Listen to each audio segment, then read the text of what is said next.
Mr. David, what, in your opinion, is the reason behind why Germany would not increase its military presence in Syria?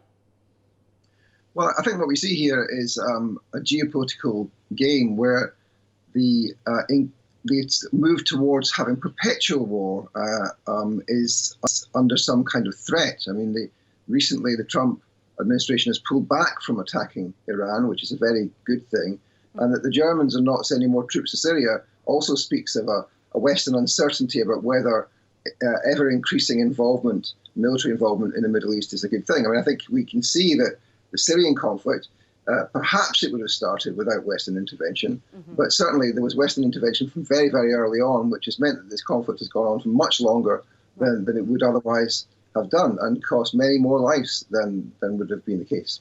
Right. And the U.S. Special Representative on Syria, James Jeffrey, he said he was waiting for an answer by the end of the month.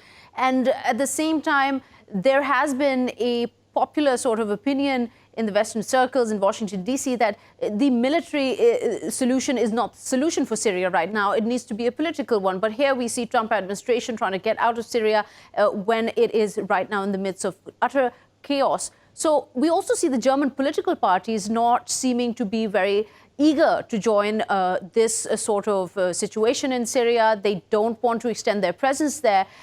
If you were to reflect back on the geopolitical situation at the moment when it comes to Iran, it comes to Syria, it comes to what is even happening in Libya, do you feel like Europe is maybe taking a different stance as it did previously when it was more aligned, more in cohesion with the US strategy? Well, that's something which changes historically, doesn't it? If we think way back to 2003 with the invasion of Iraq, remember the French weren't involved in that. They wanted to have a different line. Of course, the British government were very much involved.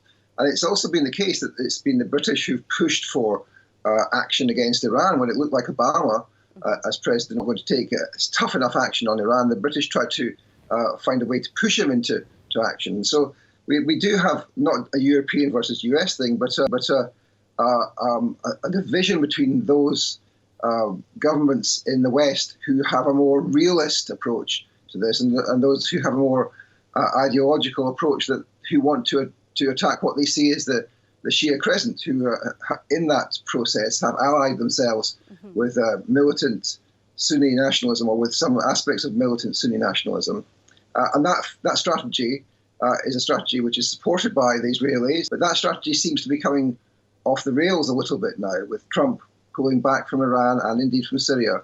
And that's a very good thing. It looks like we may, as a result of some of the processes underlying this, we may have averted war with Iran, which can only be a good thing for world peace. It can definitely only be a good thing, but also it brings into question what President Trump had been saying in the past few months, that we've pretty much eliminated ISIS from Syria. We've got hold of them, every last one of them. And here he's demanding for more from his NATO allies. And it's not just that. He wants to replace the US soldiers with other fighters from other countries. What does this reflect to you, essentially? Is the war hit a point where no more can be gained from this, can benefit anybody? Everybody wants to get out?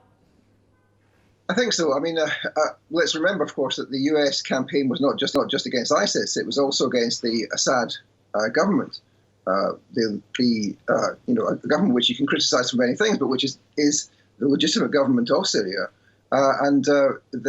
That's what's key here, is that they haven't been able to defeat the Syrian government, and they're now trying to find a way to get round that process. They've been united, along with the Saudis, their allies, in trying to undermine and topple the Syrian government. It's part of a strategy which would have then tried to move on to Iran, but that's a strategy which has failed, and we see them Trump trying to internationalize the military involvement there, and that's not a strategy that works either. So Trump is in a difficult position because he's as the UK ambassador reportedly said in his emails, he is tremendously inept, but he is also not a signed-up neoconservative in the way that many of the people previously advising US presidents were. And so he's in a difficult position. His instinct is to make deals because he's a businessman, and that's different from the kind of ideological approach which many of his advisors would favour, and some of the previous US presidents would